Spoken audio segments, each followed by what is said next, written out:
አንድ ነገር የተከበረው ምክር ቤት እንዲገነዘብ እንፈልገው በችግር ቀን ሰው አብሮ አይቆምም።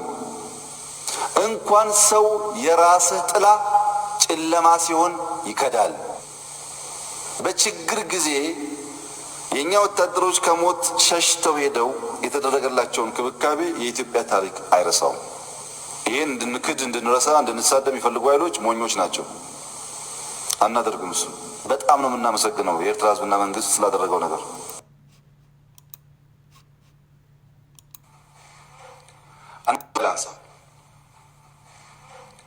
አንዳንድ ሰዎች በኢትዮጵያና በኤርትራ መካከል ችግር የተፈጠረው የኢትዮጵያ መንግስት የቀይ ባህር ጥያቄ ስላነሳ ነው ብለው ይላሉ፣ ያስባሉ፣ ይተነትናሉ። ግን አይደለም። ኤርትራ ከተፈጠረች ዘመን ጀምሮ በኢትዮጵያ መንግስትና በኤርትራ መካከል ኢሹ ነበረ። ታውቃላችሁ። እኛ ከመጣን በኋላ አያስፈልግም ይቅርብን ብለን ሞክረናል። 5 ዓመት ለምነናል። ጸቡ የተጀመረው ብዙዎች እንደሚያስቡት የቀይ ባህር ጉዳይ ሲመጣ አይደለም።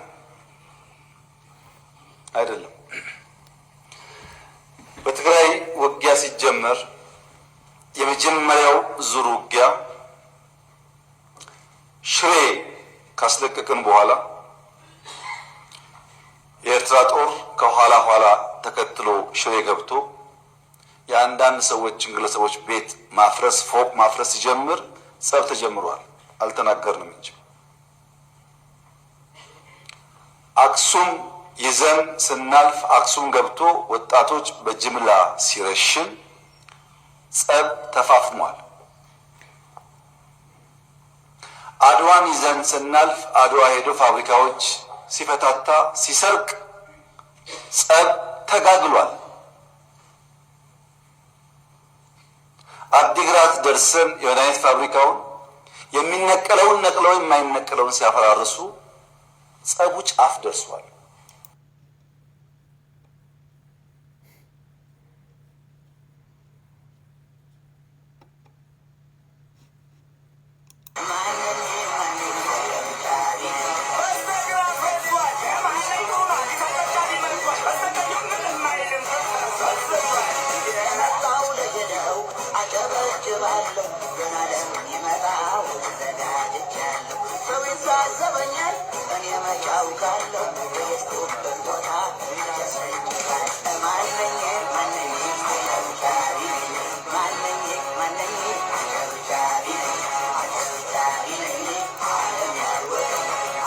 ከባድ የውጊያ መሳሪያዎችንና የውጊያ አገልግሎት ሰጪ ማሽነሪዎችን የሚጠግንበትን የመስፍን ኢንዱስትሪያል ኢንጂነሪንግ ኮምፕሌክስ መቀሌ ድረስ በመሄድ ሙሉ በሙሉ ያወደመ ነው።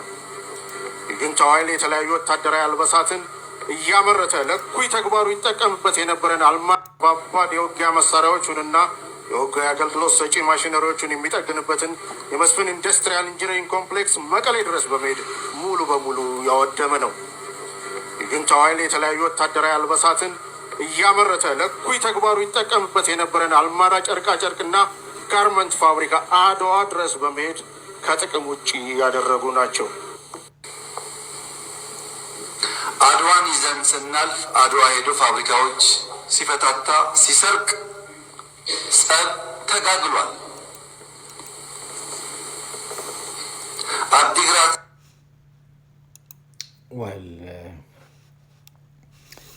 ትናንትና የኤርትራ አዳኝ የትግራይ ህዝብ ደግሞ ደጀን ህዝብ አይደለም፣ ደጀን ወደሆነ ወደ አማራ ህዝብ ሄደናል። ትግራይን በሻሻ አድርገናታል። ከአብይ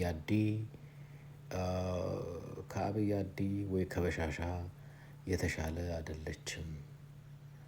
ምንድን ነው ያልተባለው ስለ ትግራይ? አይ ቲንክ ሁሉ ነገር ተብሏል። የቀረ ነገር የለም።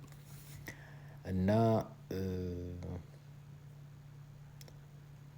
አልመዳ ጨርቃ ጨርቅ ሲመታ ሲወድም እንደ ድል ሲነገር፣ መስፍን ኢንጂነሪንግ ሲወድም እንደ ድል ሲነገር፣ የተከዜ ኃይል ማመንጫ ሲወድም እንደ ድል ሲነገርበት የነበረ ዛሬ የሀብቱ ተከላካይ እኛ ነን።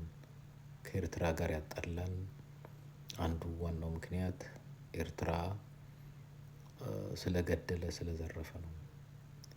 ኤርትራ አልገባም ስትሉ ኤርትራ የውጭ ጉዳይ ሚኒስትር ሆኛለሁ ስትል ከኤርትራ ጋር ያጣላን ጁንታው ነው፣ ወያኔ ነው፣ ቲፒኤልኤፍ ነው ስትሉ ኤርትራን እናመሰግናለን ስትሉ ከኤርትራ ጋር አሁን ደግሞ ነገር ተገልብጦ ሌላ ነገር ሆኗል።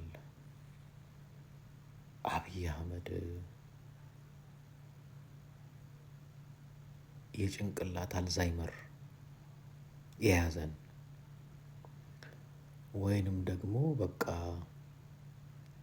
ሁሉም ጭንቅላቱ ጨንቅሯል ብሎ ነው የሚያስበው።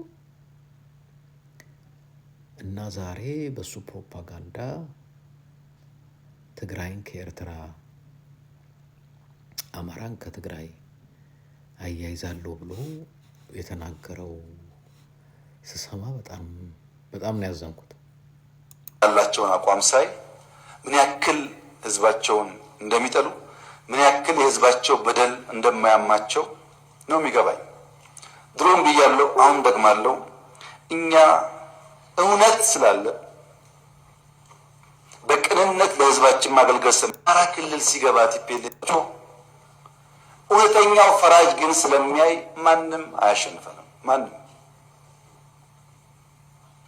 ቲፒኤልኤፍ በኤርትራ ወታደር ዘረፋ እንዳይካሄድበት ስንጠብቀው ኖረን አማራ ክልል ሲገባ ቲፒኤልኤፍ ያደረገው ነገር ያሳፍራል።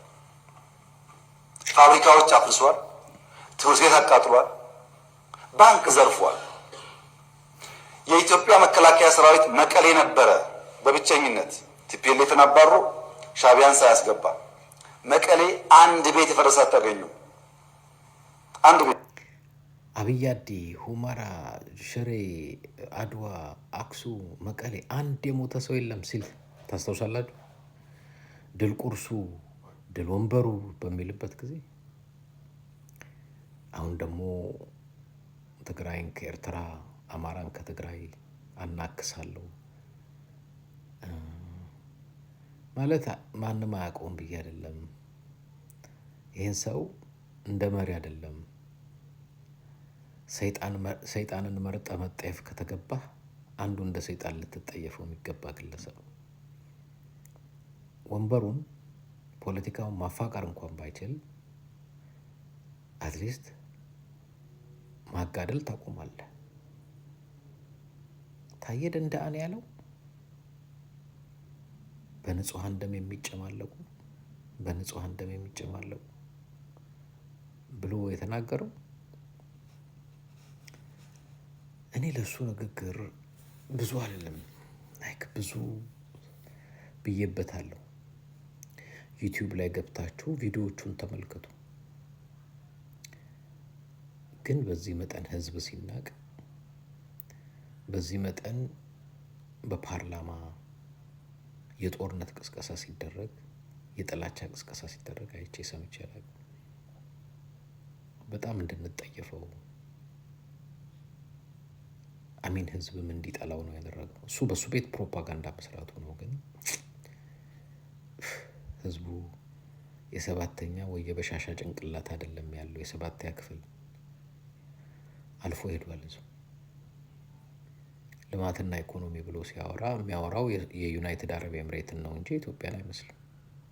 የኢትዮጵያን ህዝብ ጠርታችሁ ለምተሃል፣ አድገሃል፣ ተቀይረሃል፣ ተለውጠሃል በኢኮኖሚ ብትሉት ምን እንደሚመልስ ራሱ ያውቃል። ግን ተሳስቶ ዩናይትድ አረብ ኤምሬት ሰውየው ጓደኛዬ ነው ብሎ ልጃችሁ አርጉኝ ስላለ አንዳንዴ ፓርላማ መጥቶ የሚተነትነው ኢኮኖሚ የነሱ እንዳይሆንም ተምታቶበት እንዳይሆን መቼም ከጤነኛ ሰው እንደዚህ አይጠበቅም። ትንሹን አጋራኋችሁ እንጂ ሙሉውን ቀንጨብ ያረኳቸውን ዩቲዩብ ላይ ለቅቄያቸዋለሁ። ሄዳችሁ ስሙት። ያሳፍራል። ኢትዮጵያ ውስጥ እንደዚህ ህዝብ እንዲጠፋና እንዲጋደል የሚሰራ መሪ በታሪክ እኔ አላውቅም። መሪ ስትሆን በተቻለ መጠን ሰላም ለማምጣት እንጂ ጦርነት ለመፍጠር የሚሰራ እኔ አላውቅም።